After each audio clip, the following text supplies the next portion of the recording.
In Sporty news today, Mario Balotelli's crazy week. A quick recap of the Rugby World Cup, the tragic death of Marco Simoncelli, and John Wall dancing. No doubt about it, Mario Balotelli is one of a kind in the world of football. In less than 3 days, Manchester City's Italian striker went from folly to genius. On the night of October 21st, firemen arrived at the footballer's house to put out a fire set by the player himself. Super Mario had the brilliant idea of setting off firecrackers from his bathroom window with friends. And as usual, Mario's dangerous games turned to disaster.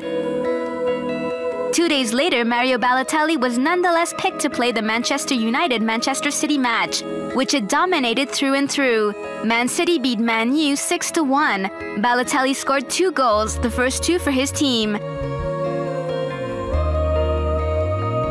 But the story doesn't end there. To celebrate his first goal, he lifted up his shirt to reveal a t-shirt with the message, "Why always me?" which made the entire football galaxy giggle and was a Twitter-wide success. Now the world is wondering what Super Mario meant. Who was he talking to? To his critics? His supporters? The press? Was he playing the media martyr or bragging? So is Balotelli a genius or a loser?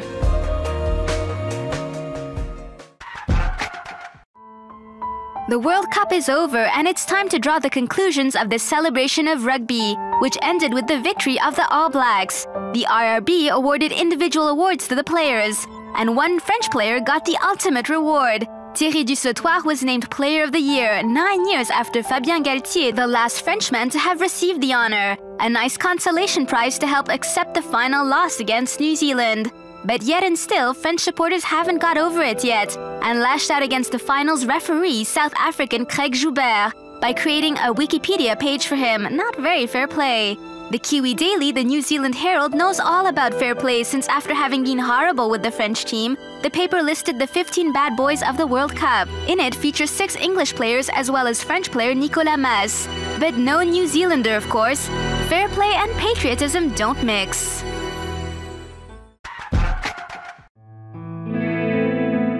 We pay tribute to Marco Simoncelli, who died in an accident during the MotoGP race at Malaysian Grand Prix. 24-year-old Italian rider Marco Simoncelli died following a crash which occurred on lap 2. Simoncelli lost control of his bike, sliding off the track, and was then hit by American racer Colin Edwards, who was unable to avoid him. The collision was so brutal that the 2008 250cc world champion's helmet came off. His best friend Valentino Rossi avoided crashing into him by skidding into the grass. Simoncelli lay unconscious on the track as his father and girlfriend remained helpless in the stands. The medical crew quickly stepped in and the race was cancelled.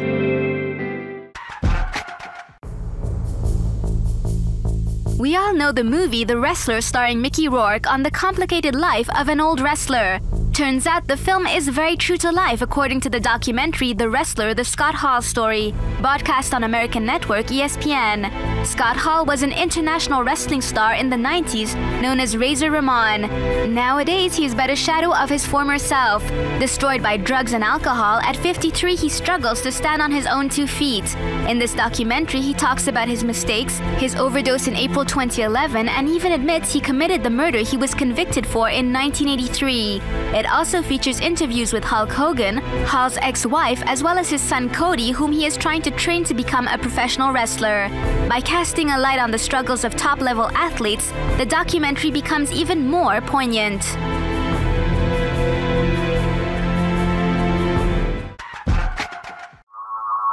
Today in the Keeping Busy During the Lockout series, here's John Wall.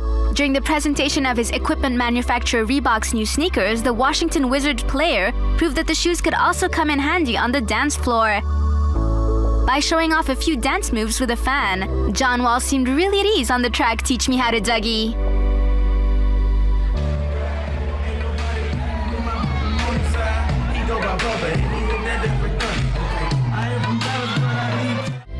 So much the better because the lockout doesn't seem to end. He has still plenty of time to dance.